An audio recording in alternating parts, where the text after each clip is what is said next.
Welcome to Nerdarchy. For nerds, by nerds. I'm Nerdarchy Steve, and today I have Joho from Starcalled Studios with me. How are you doing today, sir? I'm doing great. Thanks for having me, Dave.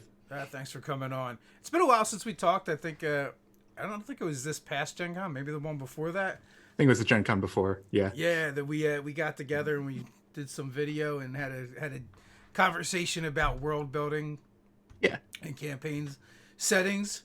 So you're from Starcalled Studios. Would it tell people what that is in case they are unaware? Sure. Starcalled Studios is a small, independent, privately owned role-playing game publishing company, I guess you would call it. We've published primarily our campaign setting Zodiac Empires and some of the supplements that go along with that. It's a passion project that me and the rest of the team have been working on for some time. And we do it out of love for the love of the game and love the setting. And yeah. You guys have been at it for a while. I know we had, I think we had Rachel and Ashley on when we were doing the live chats before, and that was several years ago. Yep. So, how much has your world grown and changed over the years? And you know what? Let's talk about Vathis a little bit, just so people kind of get a feel for what it is you guys do. Yeah, sure.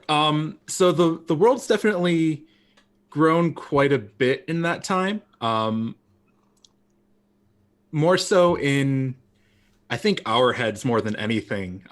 Just we've gotten the chance to put the initial idea out there for people with the campaign setting, and they've picked it up and they've responded really well to it. Everyone who we've talked to who's gotten their hands on it, and they've given us feedback on what they're really interested in and stuff that they want to see, and that's really helped us get a direction of what we want to make more of within our world. To give a brief summary for those who may not know, Zodiac Empires takes place in the world of Vathis, like Dave was saying, and Vathis has recently been wrecked by this huge cataclysmic event known as the Darkest War, where essentially a good number of demons and devils and fiends came out of a portal and wiped out a large percentage of the population. And the campaign setting picks up a few years after that, where the world's starting to rebuild and coalesce and find where it's going to go out of the darkness now that this terrible cataclysm is over. And so, how long have you guys been working on Vathis? So the origin stories of Vathis are a long and sordid one. Brad Diamond, my partner in crime in many ways, has been playing in Vathis for, I want to say, now it's closer to 15 plus years, maybe even 20. Time is an illusion to me for how long we've been working on this thing, but it's been a long time, and it's been his home setting, and he's fleshed it out. He's had different iterations of the world, and it's grown, and things have been added to it. And then when we first kickstarted, I think 6-ish years ago, someone told him, like, hey, you should get this all down on paper and get this published, and he went along with it, and we've been on this crazy ride ever since. You guys have been building a solid community for quite a while. With Zathis, and you also have primarily 5e. Sorry, 5e campaign setting right now, but it has kind of origins and roots in Pathfinder. Is that correct? Yeah, that is correct. If you actually follow it back, Zodiac Empires and Vathis, the first time it was ever played, I wasn't even there for this, but I know historically it was originally played in 4th edition. And Brad still has some of the 4th edition rules for some of the races. If anybody ever was interested, he's definitely willing to share those. But yeah, we've evolved the setting with different systems as time has gone on, and obviously 4e went to the wayside, especially with the advent of 5th edition and Pathfinder, and now Pathfinder transitioning to 2nd edition. It wasn't quite in line with what we had for the setting and some of our projections moving forward, so we're pretty much all in on 5e now for Zodiac Empires. all of the content pretty much we put out on a regular basis. It's 5e rules tailored to 5e. I feel like after a certain point too, you're like, I just can't make this in another rule set again. Yeah, yeah, definitely. Which is tough. I mean, it's tough too to keep up with 2 rule sets, and now it's like, oh, now we're gonna switch to another one. And also, I guess it depends on whether the demand is there with your community as well. Yeah, definitely. The demand was definitely a huge thing for us because we noticed right away a lot of people were asking more about the 5e than Pathfinder, and a lot of our team were better versed in Pathfinder, especially since we first launched only a year after 5e came out. So it was a young system still. Xanathar's Guide to Everything wasn't even a thing yet, which is a ridiculous thought in my mind looking at the system now. So what would your elevator pitch be to someone who's looking for a campaign setting? Why they might be interested in running in Vathis instead of some other world? Yeah, so Vathis, compared to regular fantasy, has some key differences that I'm a big fan of. I might be biased, but I'm a big fan of. Instead of your traditional high medieval fantasy, we go for a little bit more what I like to call magic punk. A lot of closer to modern technology, usually it's 1920s-ish level, and instead of steam or coal, we use magic to power things. And we obviously go a little bit more fantasy with that. We have airships, but there are amenities like lampposts, roads, apartment buildings. But because it's all magic based, we still have interworked a lot of the fantasy tropes, like you're still going to have armored soldiers, melee weapons, bows are all still commonly used. And it's a nice little weaving of modern and high fantasy into one world. Nice. I do dig, the Arcana punk stuff in my game. There used to be a time where I was like a purist and like we never mix. And then I eventually got bored of playing like the same old fantasy stuff over and over again. Yeah. So what are some of the more unique aspects of Vathis? Some of the more unique aspects would probably be, I like to look at how, compared to other settings, we like to focus not so much on one area.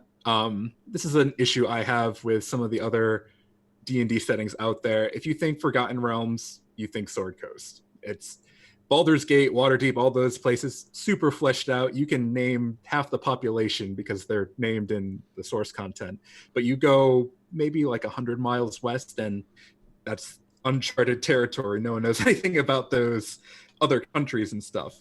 And you see that in a lot of settings, but Zodiac Empires, we give love to every one of our nations, and that's always one of my goals, is to make sure of that, because if Brad had his way, a lot of the nations that are his favorites would get a lot of love, but I always make sure to step in and give love to some of the other nations and even races and other things that we have in the setting going on that we've established, and give them just as much depth and development as everywhere else in the setting.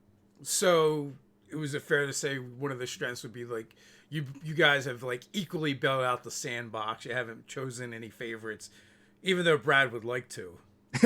Yeah, definitely. Brad, and frankly me a little bit too, and the rest of the dev team, we all have our favorites, but we try and keep things built out regularly even. So if you're diving into our sandbox and you latch on to something and you're interested in, we like to make sure that it's as in depth for you as what we might really want to get into.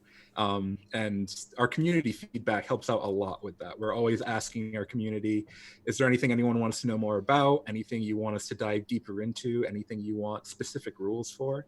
And that's what we like to develop, stuff that people can use and will use in their games because it's what they're interested in. So, the art for Zodiac Empires, Vathis, has been really nice. You've got some pretty things in there. We had you folks on originally for Creatures of Vathis, I believe. Yep. And there's a lot of definitely pretty art in there and cool monsters that people can dive into. Even someone in the chat kind of mentioned, getting the Creatures of Vathis because of the art. Do you have a do you have a favorite?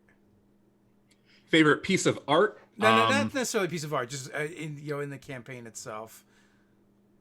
Like you. What am I trying to articulate here? Sorry, folks. Can't speak. No.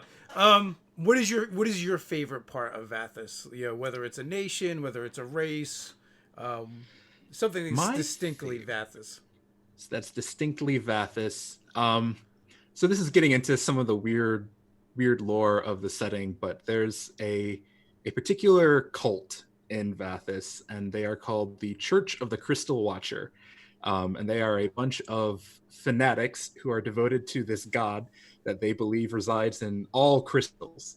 And as I've described the setting before, crystals and gems and that sort of thing are very prevalent. It's what powers a lot of the magic and technology that we have within the setting.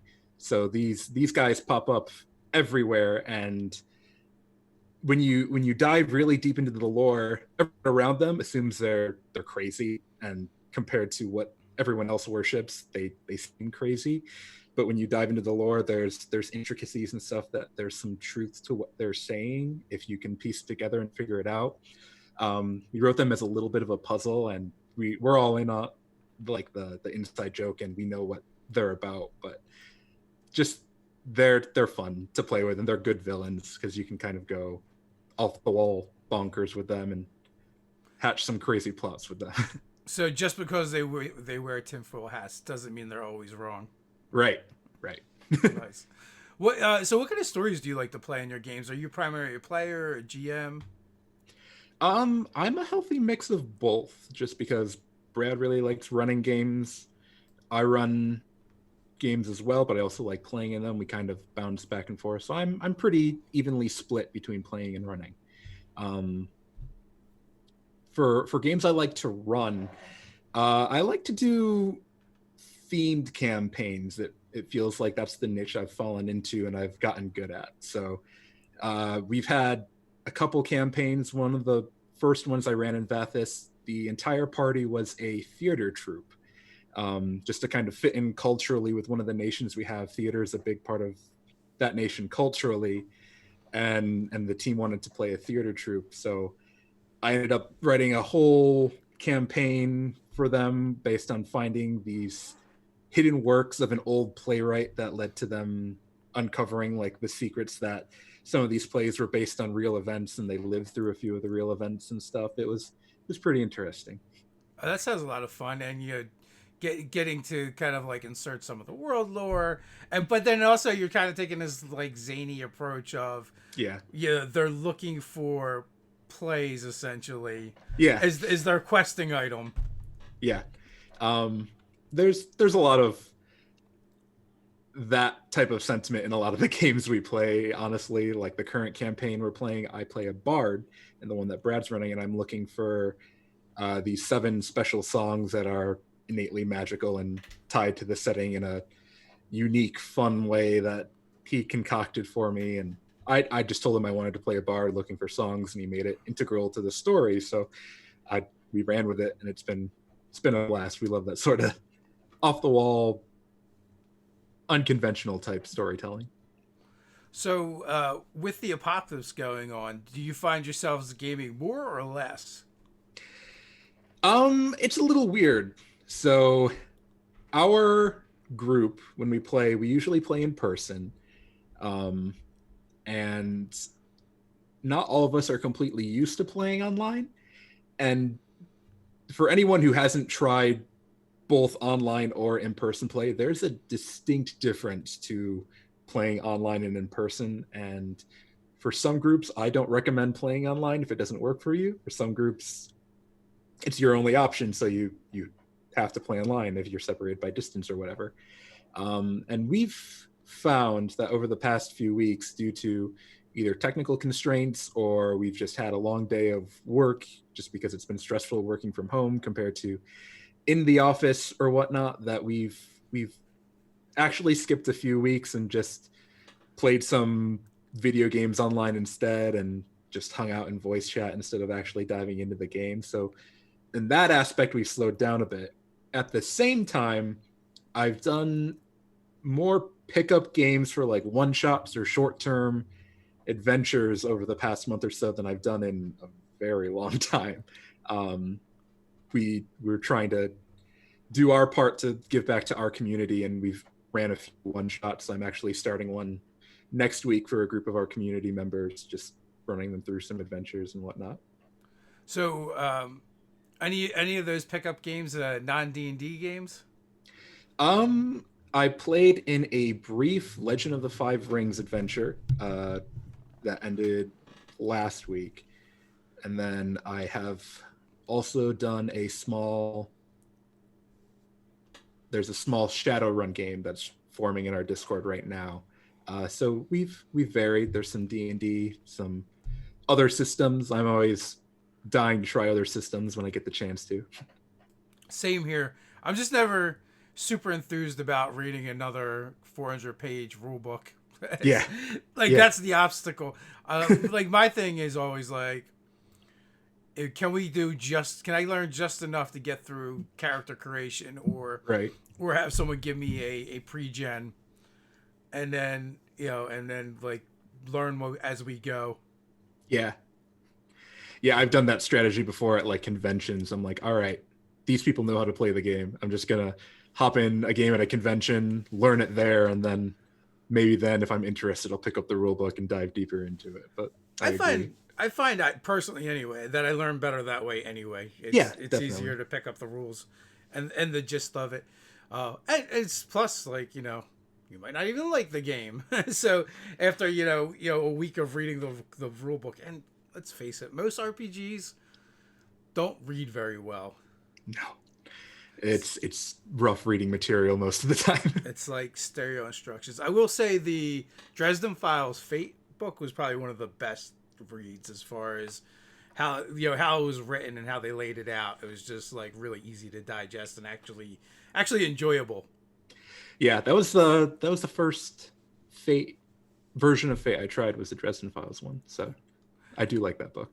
Yeah, I haven't actually played it. I've just read it. I've played other Fate games. We actually ran a Dresden Files game. Probably like at this point it's got to be going on like 15 years now. But we used Mutants Masterminds. It was pretty. Oh, nice. Before there was even actually a Dresden Files game. Actually, we were just fans, and we had been playing in that setting in that system, and it was just super versatile. So we came up with some Dresden Files style characters and got a little weird with it. Nice. I think I think my brother was playing a mummy, and we were playing like in the area where we actually live. So like Philadelphia's right there. So there's an Aztec club. So his character would work as a bouncer at night. There, I played a character that was possessed by a Shaolin monk. Oh, sweet! Who got possessed from a fortune cookie. So yeah, we had a lot of fun with that, and that system just allowed you to get weird with it and do whatever. Yeah, I've been meaning to try Mutants and Masterminds. It's on my list of stuff to pick up. I'm a huge superhero fan, so it's surprisingly I haven't dived into that more. Yeah, the third edition's a really good superheroes game. We were using second edition for that. Second edition might have been a little bit more versatile. I'm not sure, just because it's like each edition they really drilled down on what makes this a superheroes game. Mm-hmm. So I don't know if if it loses something when going outside of supers. But that being said, it's definitely really good. They got rid of a lot of the D&D isms. It's like with each edition they killed more D&D isms, and it just kept making the game better. Mm-hmm. Like they got rid of the stats and just used the modifiers in the third edition. Gotcha. Which just makes sense, and it also like felt better because it felt like I don't know, if you're a kid and you got the like Marvel cards with the heroes and their stats on them, it made it feel a lot more like that. Yeah. So when you're running games, do you have a specific genre that you like to kind of delve into? Um, so whenever I run my games, I am a huge Tolkien fan. So a lot of my storytelling tends to mimic some of those feelings. I like to bring out like the feelings of fellowship, and you're a group of people who are going on a journey, um, fraught with peril and danger, and in the end, you're building bonds between each other to finish that journey. I really like to focus on the building the party up to trust and rely on one another more than anything else. It tends to be my main focus for some of the more long-term campaigns I run. Really making it feel sweeping and epic and building up the group dynamic. So, what is the highest level game you've run to? Did you actually get to those up kind of like those epic levels to finish a So campaign? for running in fifth edition, the highest I've hit running a game is, I think, I want to say 13 or 14. Um, so it's gotten close to those really high points, and inevitably games fall apart for various reasons. So um, Yes, I know this all too well. we only got so far with it, but our Starcalled team.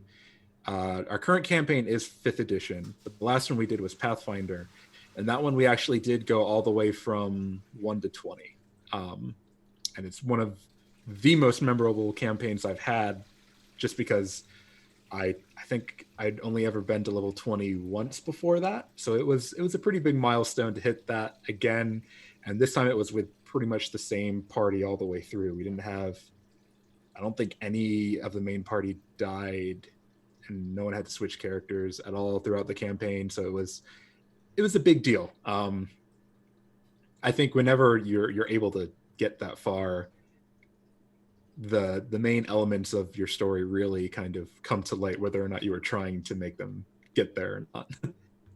We've got so Ted ran a game from 1 to 20 and 5e, and that was the first time we've ever completed a campaign. My game ran from 1 to 20. The characters are 20th level, and they have one session left to like finish the campaign, and it's been in limbo for a couple years now.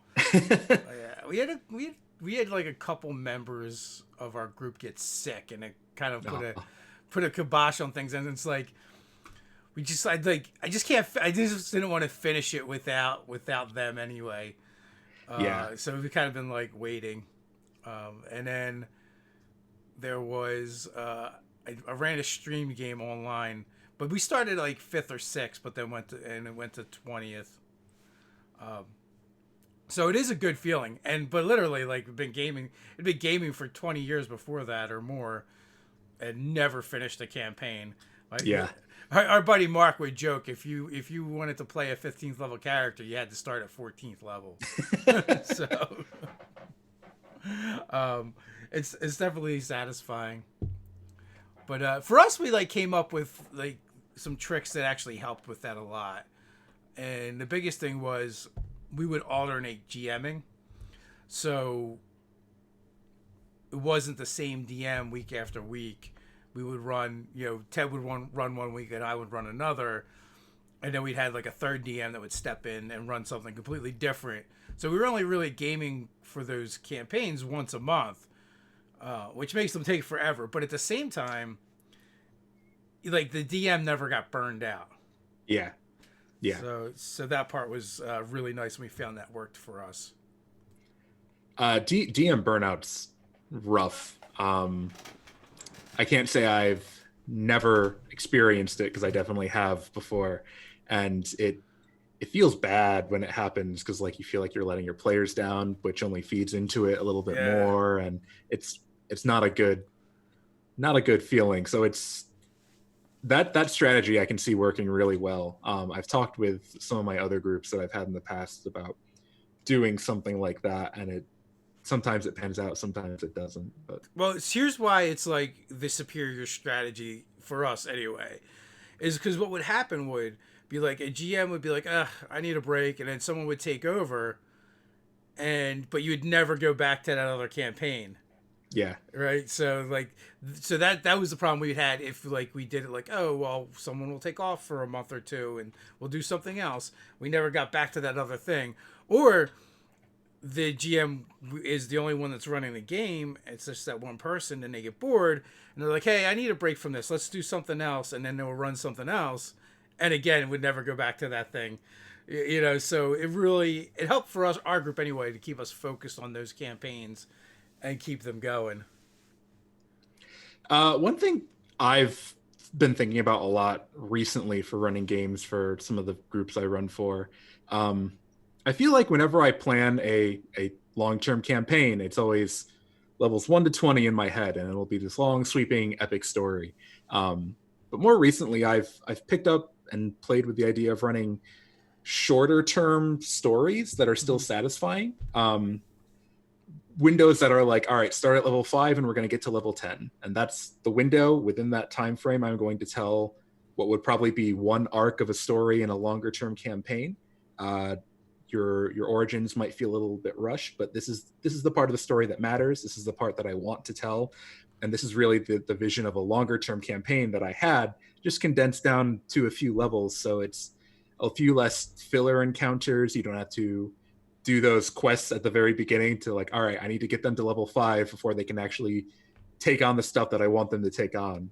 It's just skipping to the meat of the story that you want to tell and kind of getting through that. I feel like I've had decent luck with it, and you can get a good story experience and a good role-playing experience if you just focus on the parts of the campaign that you really want to run and condense it down. That way you don't have to sit there playing for, an extra 2 or 3 months just to get to the point where the story really starts to get good. Yeah, with the last campaign Ted had run, we had decided we were just going to do, I think it was like 12 sessions. And we started, at fourth level. We, in our session 0, we came up with this like elaborate backstory of how we all came together, and kind of like it actually fleshed out some of the details in the campaign that Ted was going to run.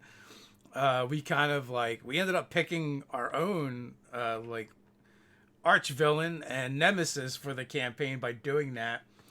And, because it just gave Ted a bunch of stuff to just plug right into what he was already planning. And also when we did the session 0 and decided to play that game, like he came with like 3 different options for the backdrop of the campaign. And we, from there we selected one, and then we started like, coming up with how our characters actually knew each other, and from that things started developing.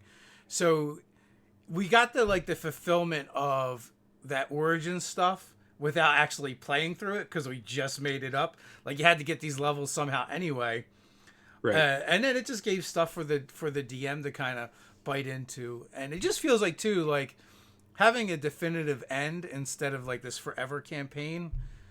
It kind of like focuses everybody in. It focuses the DM, and it makes it kind of easier to take a campaign to some kind of completion. And even if like you stop and you like, I think we were like 10th level when that game ended, 11th level. You can always keep playing, after you've met the requirement. You can session 0 again and be like, all right, how much longer do we want to do this, or you can change it up. So I feel like having a definitive start and finish helps a lot. Yeah, definitely. And you see it echoed in storytelling and media too. Like, yeah, everyone has like their TV shows that are 200 episodes long, and they've seen every single episode and they're devoted to it. But we'll all still go see like 2-hour movie, digest it, think it's great. Might not have a sequel, but we love that movie for what it was. Still gets our satisfaction for storytelling in. So there's different ways to tell stories, and pacing I think is a really big part of that, and you can bring that to role playing. Well, even like if you look at like a show like maybe like Stranger Things, where with each season, like there's the meta plot, and they're telling, so like if you get to the end and they didn't do another season, like you still had that story, and it's a complete story. And it's something you can always go back to. You see that a lot with TV shows that they've been off the air for 5 years, but they do a reunion show, and those reunion shows still get killer ratings. Because if you make strong enough characters and you enjoy the story enough, You'll always be able to just go back to those characters and get back into it with just a little bit of time, and maybe there's another story you want to tell with them. So we have a question in the chat from Sean. If someone is starting to make third-party material, how would you suggest creating interest for it online for a first-timer? Making interest online is it's a tricky game. I'm sure Dave can echo that sentiment. The biggest tip I have is just be adamant and be friendly. Have a open mind to putting yourself out there on social media. I think Twitter is a great resource for the role-playing world as a whole. There's a lot of really neat communities on Twitter just devoted to D&D or role-playing. Give people a follow. Don't be offended if they don't follow you back. Post regularly. Make sure you use hashtags, and eventually you'll find that a couple people might start following. Just try and be engaged with the community as much as you want them to be engaged with you. I think that's the biggest piece of advice I could give. Yeah, I think one of the big things is really just trying to add value to the community and figure out how you can be of service. I think a downfall people have is a lot of times they think about what they want and how to get out there what they want. The problem is they're thinking about themselves and nobody cares, right? That's at the end of the day. But if you can figure out how to solve other people's problems and how to fulfill needs that are out there, if you can put other people first and serve them, I feel like a lot of times building that community is going to be a lot easier. And that's also the other thing, right? You have to build communities and figure out how to do that. What is the platform you're going to use? Joe mentioned, Twitter, which is obviously a good one and is a way to do it. You could start a blog or a website. You can start, YouTubing and doing YouTube videos. You could do a Facebook page. But ultimately, you're going to have to figure out what platform works for you. Where do you like hanging out online? Because I find I'm more comfortable and more likely to interact on someplace like Facebook maybe than Twitter or Reddit. Some places I don't even like being online. So, like, if it's a pain point for you, you should probably avoid those and go to the things that you find enjoyable. And it's going to be a process. Right? No one's like, I'm going to do this thing, and it's, for the most part, just takes off like wildfire. You're going to invest time and energy, and it's going to take a while. I mean, you guys been building the world of Vathis for, like you said, 10, 15 years, and then decades. and then on top of that, you've been building the company for, probably another. How long have you been building the company? 6-7 years at this point. I've lost count. It's just a part of my life now at this point. Yeah, so it becomes a labor of love, and I mean, you can try getting your feet wet over on the DMs Guild and places like that, but ultimately you have to figure out how you're going to, make yourself stand out and how you're going to connect with people, which is the hardest part. Yeah, fostering a community is not easy. We're lucky enough to have a really good Discord community, and like Dave was saying, we like to solve other people's problems. The biggest thing we've done to grow our Discord community is ask, what do you want to see? What do you want developed from us? What ideas do you have about our setting? And there's a lot of pieces of the setting that, while we had a significant amount of input, the ideas came from our community, and we've helped them grow the setting as much as they've helped us. It's a mutual give and take, and that can really foster some good results, and you'll get people supporting you because they feel invested in what you're doing. One of the other things too I would think about is, remember, when you put out content, no matter what platform it is, that that's someone that could be and probably is someone's first exposure to you. So you trying to look at everything through that lens we find is helpful as well. Yeah. Not always easy, but helpful. Yeah. There's that. It's a labor of love. We spent years building a community before we even really started putting out products or trying to become third-party publishers. I know you guys had done stream. You know, you did streamed for a while, streamed games, which I'm sure that probably helped kick off a lot of your community building. Yeah, streaming can be a neat way to get involved with your community. It's tricky. As much as I love Critical Role, I would suggest you don't try and be Critical Role. That is a dangerous mindset to get in. Make your streaming your own thing. You don't even have to stream actual play. You can stream world building. You can stream even just a sample encounter or showing off one of your monsters or something. Get creative and find what works for you for getting involved with your community. Streaming can be a good tool, but also keep in mind that it's a big time sink. Yes, yes, it is. Uh, and and it's different. Streaming is different than gaming, right? You're streaming gaming a lot of times, but it's not quite the same experience. You know, you when you're streaming, you have to kind of be on the whole time, and you have to be mindful of an audience, and you have to be entertaining. And I find if you just kind of play the game in a stream, that's kind of boring. And some of the things that we find fun in a game aren't necessarily fun streaming, like combat, for instance. Like Yeah. very meticulous tactical combat on a stream isn't nearly as enjoyable as the interactions between the players and the NPCs and the players. And like from our experience, we streamed when we streamed in our world, and we knew that we would be getting viewers who weren't familiar with Vathis. And when we're playing in our games, we will make references to things and parts of the world that if we mention, we'll be like, oh yeah, I know exactly what that is. I know all the NPCs involved with that. I know the implications that has lore-wise.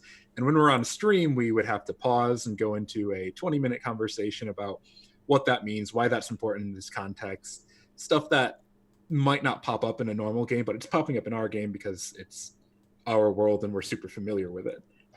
So it's a tricky beast to approach in terms of what works for you on stream, what works for a game on stream. Some people just it's not for them. I know one of the reasons we stopped streaming is for some of our players, it didn't feel like they were playing D&D anymore. It felt like, okay, we're streaming, D&D is involved in this, but I'm not Yeah. playing, I'm working. And it's funny, some people seem to like the streaming aspect more than the game aspect. So it's like just finding out what fits and works for you. And that was kind of like why we stopped streaming as well. Like we like playing on other people's streams occasionally. Like Ted's been doing it for a while.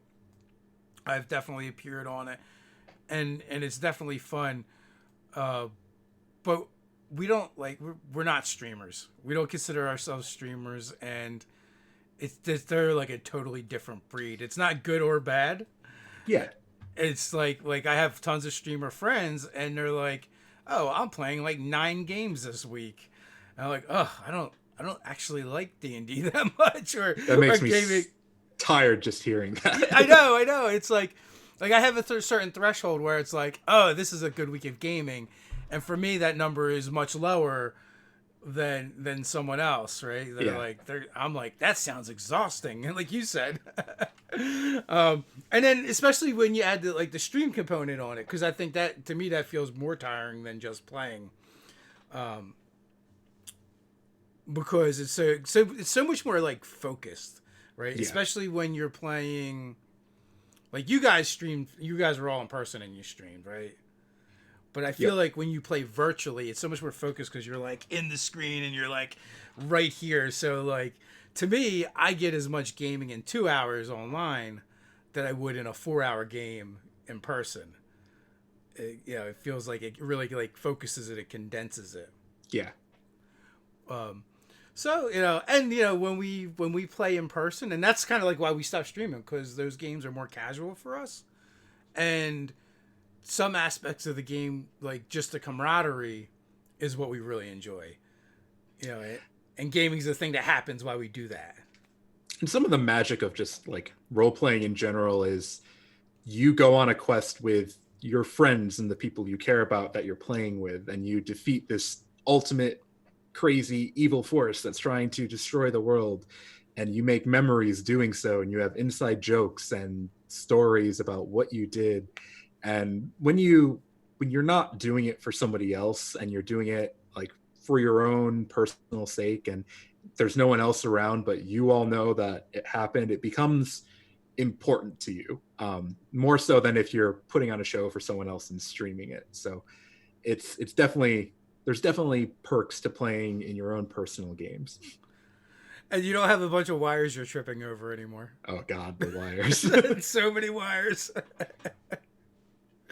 Because I was just thinking about it. Like for us, when we used to stream our games that weren't virtual, it wasn't bad because we would just like set up a microphone in the middle of the table and have like this long shot. It was terrible. It was awful. That's another reason.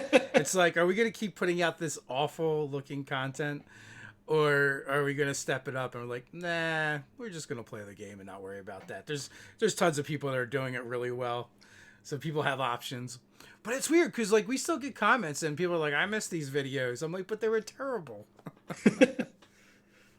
Some people like the streams, and that's awesome. I'm glad that there are people who like them because it gives people who are still doing them an audience. I just know it wasn't for our team at least. So, but now you guys have tons more time to like make stuff. Yeah, definitely. So you guys are making stuff and putting it on the website, but you also have a Patreon where you're doing stuff as well.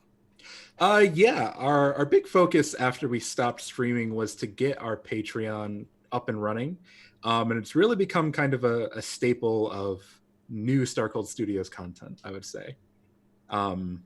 We do weekly releases, and every release has a little bit of lore and a little bit of expanding on the world in some way, and then we always make sure to include something rules related with that, whether it's something small like a new background or a few new items within the world, or something bigger, like an archetype for a certain class or something. We've been making sure to get a good amount of content out for our patrons.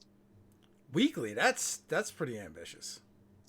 Yeah, it seems like it would be, but we make sure it's bite-sized enough for us to do. So before that, what we would, all of our releases were larger chunks. And after Creatures of Vathis, we're like, all right, we're not going to do a large chunk like this for a while until we have it like written out over a period of time and then release it. But we realized that as a creator, it kind of, it's not cool to just go like 3 years without releasing anything. Yeah. So that's kind of where Patreon came in. When we go on tirades about something, it's a good amount, and we'll go crazy writing something up, and we'll do like a good 2 pages on something. Obviously that's not enough to fill a book, but it's enough that we can release it as a Patreon post and still get value to the community, build our world a little bit, and put out some interesting new rules and stuff for people to play around with. I know, like we do monthly releases, and you know, I know that's a lot of work. So is your goal to then compile that stuff into its own standalone product? For certain things. Obviously we don't want to just release like jumbled, unfocused material all in one book just because we have it. But we do have a few goals that we're ultimately working for. It was in March. We did a entire month about some of the 3 of the major factions within Zodiac Empires. We called it 3 Factions of the Sky Month. And we just had post after post about the 3 factions and how they integrate with the world. And the plan is a little bit of insider information here. I don't think we've talked about this to the outside world yet, but we want to compile everything from that month and add in a few extra things on the side that weren't on Patreon, and release a smaller release, like a probably PDF to start, print on demand if people really wanted it, of just a smaller supplement for 3 Powers of the Sky. So we're using Patreon as a way to kind of field our ideas. We do a errata for a lot of the stuff in Patreon that we put out, and if it doesn't work right away, we'll make sure to fix it and update it. And the community helps out a lot with that. Yeah, I feel you there by having that community to kind of lean on and play test some of the stuff for you, because I mean that's one of the hard things about being a small content creator is the ability to play test. And playtesting, I think, is a huge part of making a successful tabletop RPG or content for a tabletop RPG in this day and age. 5e, I think, has done so well just because it was playtested to no end right before it came out. The playtesting, you can feel what was playtested in that system and what isn't. And it's if you want to make a good product, I think this is the biggest piece of advice I could give anyone who's working on making new tabletop content. Playtest it. Playtest it more than you think you should. Playtest it if it's an adventure until you can run it blindfolded without looking at numbers. Like, playtest the crap out of anything you make. Solid advice. I feel like with 5e, like they had all the playtesting, but now, like an unforeseen consequence of D&D Beyond is they have more data than any game has ever had, ever. Yeah. D&D Beyond is bonkers how useful of a tool that is for the system, and how much they can learn from it. Just like, oh, everyone likes building Aarakocra. Guess we need to do something extra with Aarakocra or include them in the next adventure. Like, even little things like that. It's a very useful tool for them, for sure. So do you know when your next release is going to be? So we were planning on releasing a adventure path at Gen Con this year, a small little compilation of some of the adventures we've run at conventions. We were getting some art done for it, going to release it in a proper book format. But with the current apocalypse, as you've called it several times, going on, some of the things have been pushed back. So we're a little unsure on if we're going to have that for Gen Con, if Gen Con happens. But that is the next major release we have working on. It's Tales of Vathis Volume 1, a compendium of adventures set in the world of Zodiac Empires. Yeah, I saw Gen Con just pushed back their registration stuff. Yep. I mean, yeah, they're just waiting for force majeure. If they can do that or not is the vibe that I get. And then we'll see what they actually end up having to do or deciding to do. I know so many people that just aren't going whether it happens or not. We're currently on the fence ourselves. We're waiting to hear what they do with exhibitors. I'm sure. I think we actually have a call scheduled this weekend with them to talk about it. I can't give too many details other than that because I'm not completely sure myself. But it's definitely something. Yeah, I can't imagine any convention is going to have social distancing going on. You're always packed in like sardines. Not effectively. Everyone will have to be in hazmat suits, biosuits. Yeah. So, well, 2021. Yeah. Let's hope. Yeah, I mean, we pushed our own convention to 2021. We just didn't want... we just wanted, our staff and the attendees and volunteers and everyone to be safe. And then it's like everyone has to, deal with the financial ramifications of being out of work for months at a time. So it just seems like all around just too much of a hardship on people for us to try and, have an event, even though it's the end of October. Just like, you know what, let's wait a year and do it right and make sure it's a good experience for everyone. For sure. And I'm sure people are thinking too, like, if they're in this position where they have to do stuff, it's like, if people get sick and die from going to my event, can I be sued? Yeah, it's a weird world we live in. Yeah, you know what? Who knew? Who knew? But we'll get through this, and that's one of the reasons why we're doing these live chats, to give people something to do for an hour each day. Come chill with us, so if you guys don't do Gen Con, will you guys do anything virtually? Actually, that is the plan. We've joked in the past, especially when we started getting a bigger following in our Discord and stuff, our community is really tight and really close, and a lot of them have made like really close friends over the internet just by being in our community, and we're proud of that. But they've joked about doing a ZE-Con forever. And I promised a few of them, like, if Gen Con doesn't happen, and these are our community members who are there every year and they always make sure to stop by and hang out with us at Gen Con, I promised them I would put together a ZE-Con online, do some pickup games, run some games myself, and just try and curb the disappointment for not getting a Gen Con this year by playing some D&D. You guys have a pretty big team, for a small indie third party publishing company.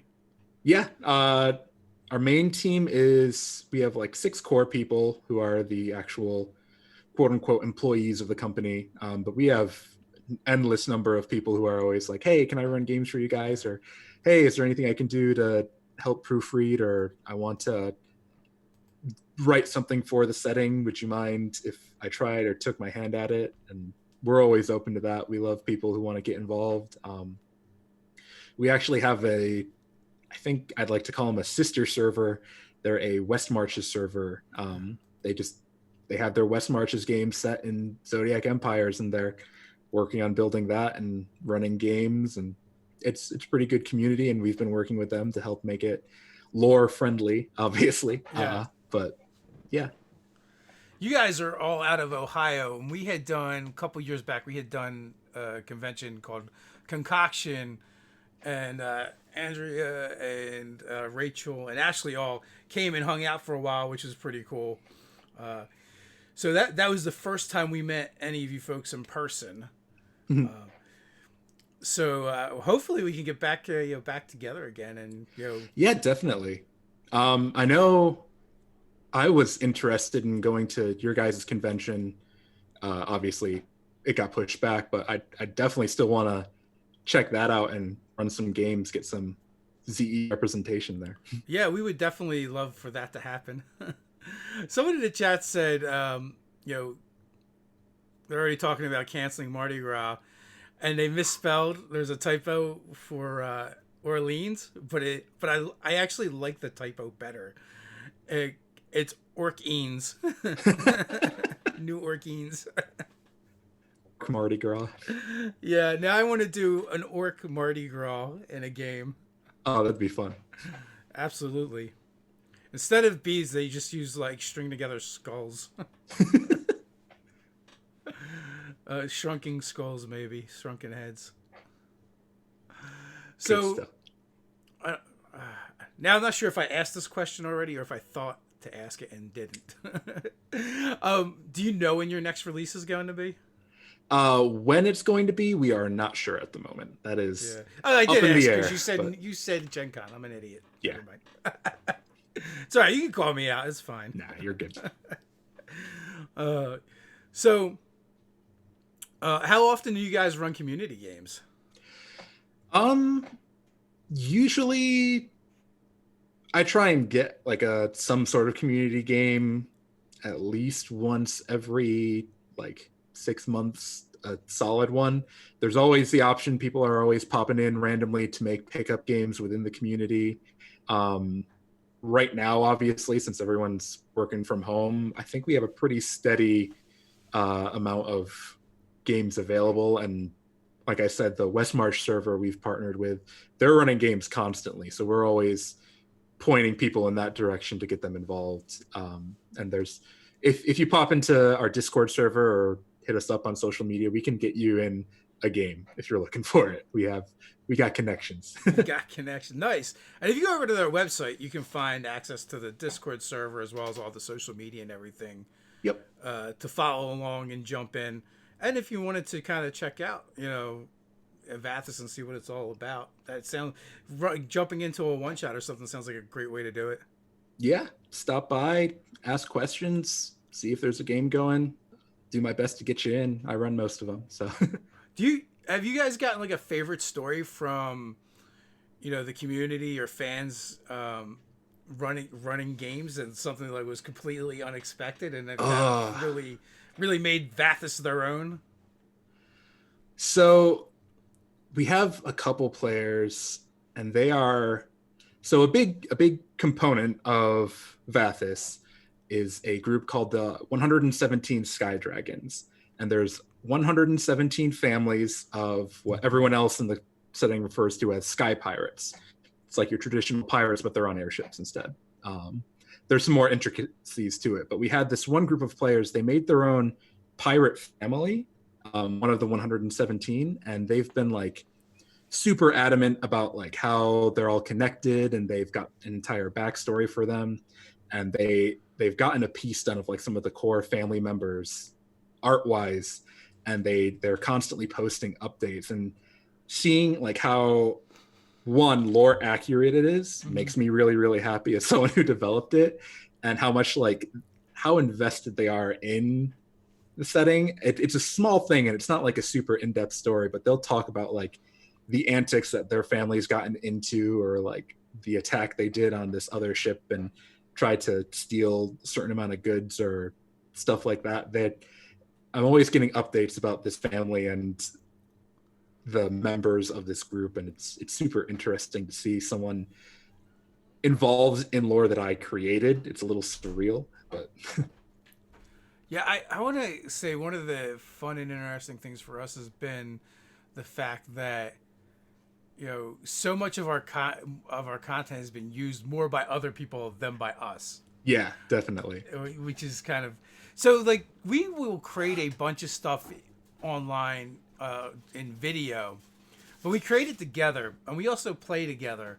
So the likelihood of us actually using it is significantly less because we already know what's there, so we just make up new stuff. But when we get those comments or messages and like, hey, I used this thing and it killed my party or almost killed my party, that is super cool and like you said, surreal. Yeah, you get a weird but warm fuzzy feeling. Yes. I'm enjoying the fact that you're murdering your players with our stuff way too much. But that's kind of the fun of the game, right? Right. So we're actually coming up on the hour. Anything you want to say before we head on out? Just if anyone's interested in learning more about ZE, pop in, tell them Nerdarchy sent you, and ask any questions you have. We're always open to new community members. Awesome. I want to thank you for coming on. It's always great when I get to talk to you fine folks at Starcalled Studios. One of the great things about doing what we do is meeting other communities and other gamers, and it's been a pleasure to meet you guys both virtually and in person. With that, until next time, everyone, stay nerdy.